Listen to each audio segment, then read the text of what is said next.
Hello everyone, मेरा नाम कबीर है और आज हम लोग बात करेंगे कॉम्प्रिहेंशन फॉर कॉम्पिटिटिव एग्ज़ाम्स। हम लोग इंग्लिश बहुत बचपन से ही पढ़ना शुरू कर देते हैं, 5th स्टैंडर्ड से almost. So just a little bit of background. जब हम लोग 5th स्टैंडर्ड में पढ़ते हैं तो हम बेसिकली कुछ चीज़ों के बारे में सीखते हैं, जैसे सब्जेक्ट वर्ब एग्रीमेंट के बारे में सीखते हैं, स्टोरीज पढ़ना सीखते हैं, थोड़ा पार्ट्स ऑफ स्पीच के बारे में सीखते हैं। तो ये सब बेसिक है। बेसिक इसलिए मैं कहता हूँ क्योंकि अगर आपका ये कॉन्सेप्ट अगर क्लियर रहेगा तो आप कोई भी सेंटेंस पढ़ेंगे, उस सेंटेंस को पढ़ करके उसको समझने में आपको आसानी मिलेगी, आसान रहेगा और उसके वर्ड्स आपको ज़्यादा अच्छे तरीके से समझ में आएंगे। अगर वर्ड्स का मतलब समझ में आ गया, सेंटेंस का मतलब समझ में आ गया, डिफरेंट जितने भी टाइप्स के कॉम्प्रिहेंशंस होते हैं, हर कॉम्प्रिहेंशन अलग टाइप का होता है, लेकिन वर्ड्स हर किसी से कॉम्प्रिहेंशन में बिल्कुल वही के वही रहते हैं। So the basic idea is to understand how a comprehension shall be approached. आपका अप्रोच क्या होना चाहिए कॉम्प्रिहेंशन के लिए, आपकी तैयारी कितनी होनी चाहिए। ऐसा तो नहीं होता कि कोई भी इंसान एकदम से उठ करके कॉम्प्रिहेंशन अगर कोई पढ़ता है तो उसके क्वेश्चन आंसर बनाना शुरू कर दे। बेसिक आइडिया ये है कि जब भी आप कुछ पढ़ें तो आपको समझ में आना चाहिए। अगर आप उसको समझ सकते हैं तो डेफिनेटली 100% श्योर थोड़ी बहुत मेहनत करके आप उसको लिख भी सकते हैं। समझने पर ज़्यादा जोर देने वाली बात है।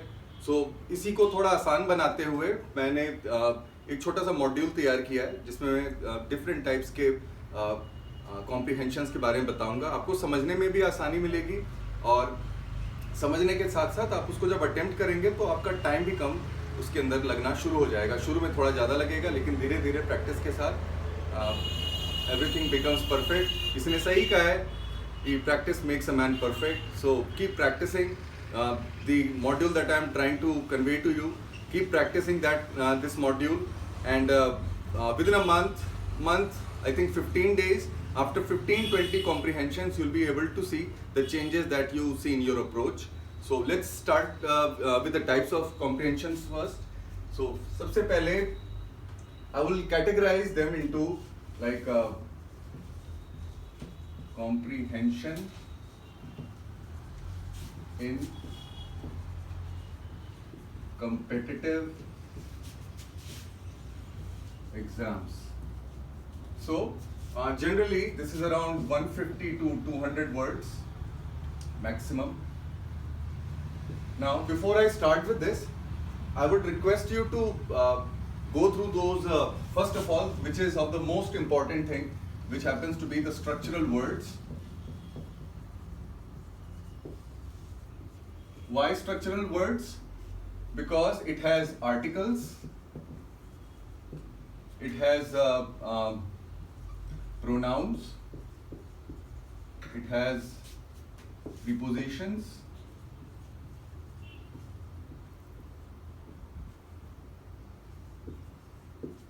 it has what not say, like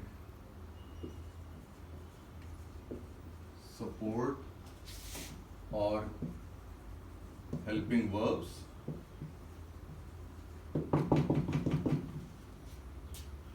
But the most important thing, this is 60% of any particular, any given paragraph, any given book, even if you write a single sentence, you'll see that 60% of your words are structural words, and these are nothing more than 225 words. So mark this idea, 225 words. What you have to remember, this is the basic thing. I tell it to each and every kid, whomsoever I come across, whosoever wants to do good in English, whosoever has has aspirations to become something good in his or her life. I always tell them structural words are the key to crack any English examination across the world. Wherever English is spoken, written or read, or even the government language happens to be in English. So the idea is 225 words. If you have, let's say, 400 words paragraph, then out of those 400 words, at least 250 words would be these structural words. Rest would be noun, verbs. They are not part of structural words, sorry. So this is the idea, you have to remember this. Now, this is just before preposition, comprehension. Just before comprehension, you have to have all these things. When I start with comprehension, then there are different types of comprehensions. For example, if I say I have come across a comprehension which is factual in nature. So just to maintain what exactly factual in nature is. Factual means you will have information, you will have the facts, you will not have the processing of the facts, but you will just have the facts. For example, India's total length of boundaries happens to be 15,694 kilometers. The extent from north to south is 3,219 kilometers. Across west and east, we have got something close to 2,800 kilometers, around about 2,800 kilometers. Now, what I can do, I have this information, this is just for knowledge. I have to use this information. So there are factual comprehensions where you have to use the informations and form your answers. It is mainly application. Then you have descriptive,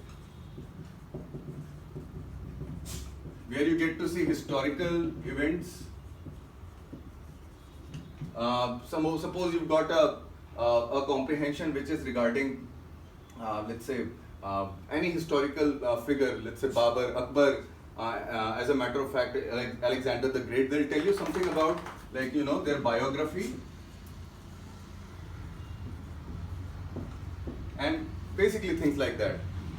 Then we've got some, and even the geographical. So these kind of, in descriptive, you will basically find these kind of comprehensions, easy to understand, and in fact it is really very easy to understand once you understand that what exactly you have to do with descriptive kind of comprehensions. Then we have a travelogue.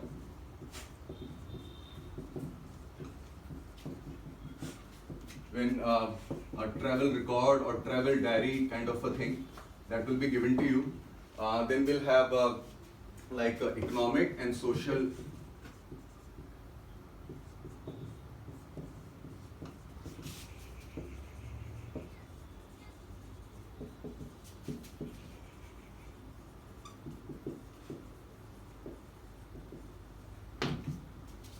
So see, this is the prologue. This is what you have to do. ये आपको करना ही पड़ेगा.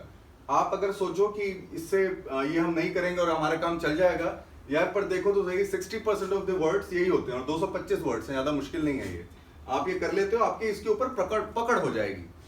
इसकी अगर मैं कहूँ कि like noun and verb, they happen to be the building blocks of any particular building, then I think this would be the cement and different things. I would compare this exactly with that. Why? Because this helps noun and verb to stay together. This helps in subject-verb agreement. This helps in tense, correct form of tenses. It also helps when you are speaking about certain things. Then you use these things to convey your idea. So that's how it is. It is very important. So basically, we'll have these for any competitive exams, especially for class 12th level or even graduation level. These would be the types of comprehensions. Now, once we understand what exactly is the type of a comprehension, then definitely we can answer it. So, but before answering it, my suggestion would be read it at least once. Why I'm telling it? Why I'm speaking about this? Because when you read any comprehension for the first time, you get to have 60% of the idea that what exactly it is, and then you read the questions. Once you read the questions, after reading the question, you get to see the kind of 60% idea you have in your mind, and now you have the questions. Your mind tends to relate both of them. Once the mind has established some connection between the questions and the answers, then start reading again with the question. So you read a question and then you try to find the answer, and then you get to have the idea. इसके अलावा comprehension इससे ज़्यादा tough नहीं होता है. 3 type के comprehensions हो सकते हैं. या तो उसमें बहुत इजी लैंग्वेज का यूज़ किया गया हो, या फिर उसके अंदर बहुत मीडियम लेवल का वर्बियाज उसका, उसके जो वर्ड्स का जो यूसेज है, जिसको जो हमने सुने देखे उसमें से 60% हमें वर्ड्स आते हैं, I would consider that one to be a tough comprehension exercise. Generally हमें 15 से 20 मिनट्स का टाइम मिलता है। 15 से 20 मिनट्स के अंदर में 2 कॉम्प्रिहेंशन हमें करने होते हैं किसी भी कम्पिटिटिव एग्जाम में। यदि ये एग्जाम लेट्स से 1.5 घंटे का है, there are certain competitive exams which are for 1.5 hours. So उसमें इंग्लिश के सेक्शन के लिए मेरे ख्याल कॉम्प्रिहेंशन सेक्शन के लिए 20 से 25 मिनट्स का टाइम मिलता है। There are 3-4 sections in it. अगर ये एग्जाम 2.5 घंटे से 3 घंटे का है, so even in that case not more than 40 minutes. 40 minutes बहुत हो गया सर। 40 मिनट्स का मतलब आप हो गया कि आप कम से कम 400 वर्ड्स के, 400 और 250 वर्ड्स के 2 कॉम्प्रिहेंशंस कर रहे हो। For that your reading skills should be good. एक मैं हमेशा सजेस्ट करता हूँ कि read newspapers specially for English, in English. कोई सा भी एक न्यूज़पेपर उठाइए, आपको कम से कम ये अंदाज़ा हो जाएगा कि किस तरीके की लैंग्वेज का प्रयोग आपके कॉम्प्रिहेंशन एक्सरसाइजेज में या फिर एग्जाम्स में किए जा सकते हैं। और इससे ज़्यादा और कुछ नहीं है। Just to have an overview, what I would like you guys to do, first of all सबसे पहले आप अपने वर्ड स्टॉक को थोड़ा बढ़ाइए। ये जो मैं आपको बता रहा हूँ ये मैंने खुद किया है। मुझे भी जब मैंने ये काम शुरू किया था, पढ़ाई लिखाई, I am talking about 25 years back, तो मुझे भी ये सब नहीं आता था। But I listen to certain people, my teachers, उन्होंने जो मुझे सिखाया, जो मुझे बताया, वही मैं आप लोगों के साथ शेयर कर रहा हूँ। और ये बेसिक्स हमेशा सेम रहते हैं, मेथड्स हमेशा सेम रहते हैं। हाँ, ये हो सकता है कि मेथड्स में आप टेक्नोलॉजी को यूज करके आप उसको अपने लिए थोड़ा और बेहतर बना सकते हो, but basics never change, base never changes. Trust me, if you get your bases strong with the structural words, with grammar and the word meaning, why I stress upon word meaning, new words at least 5 a day, at least 10 a day, जो जितना याद कर सकता है, लेकिन कम से कम 5 और अधिकतम से अधिकतम maximum we can go to 10, don't go beyond that। आपको इसको रटने की जरूरत नहीं है। आप एक बार कॉपी खोलिए, एक कॉपी बनाइए जिसमें आप कैपिटल लेटर्स में वर्ड मीनिंग लिख लीजिए, उसका प्रोनाउंसिएशन भी लिख लीजिए, और उसको कभी भी दिन में 10 मिनट के लिए खोल के देख लीजिए। It's a matter of 10 days। आप 10 बार किसी चीज़ को याद करने की कोशिश करोगे, वो याद नहीं होगी। पर अगर आप 10 बार उसको रिवाइज कर डालोगे, 100% वो 11वीं बार में आपके सब कॉन्शियस माइंड में वो चीज़ स्टोर हो जाती है और आपके सामने नतीजा मिल जाता है। So yeah basically this is what it is. इन सब चीज़ों का ध्यान रखिए। और कोई अगर आपको क्वेश्चन होता है, कोई भी आपके मन में सवाल आता है कि ये शायद मुझे किसी डिफरेंट टॉपिक पर थोड़ा ज़्यादा एक्सप्लेनेशन चाहिए, you can definitely ping me in the comment box section. And stay connected, stay safe. आज के समय में घर पर जो जितनी मेहनत करेगा वही कंपटीशन निकालने के बारे में सोच सकता है। Use this lockdown for your betterment. मैंने कहीं सुना था कि ये जो जब एकांतवास किसी को मिलता है, I mean to say the seclusion, then the wise person is most happy and the fool person is most unlucky. So don't be unlucky, be wise, be smart, use this lockdown for your studies. Good luck, all the best, have fun.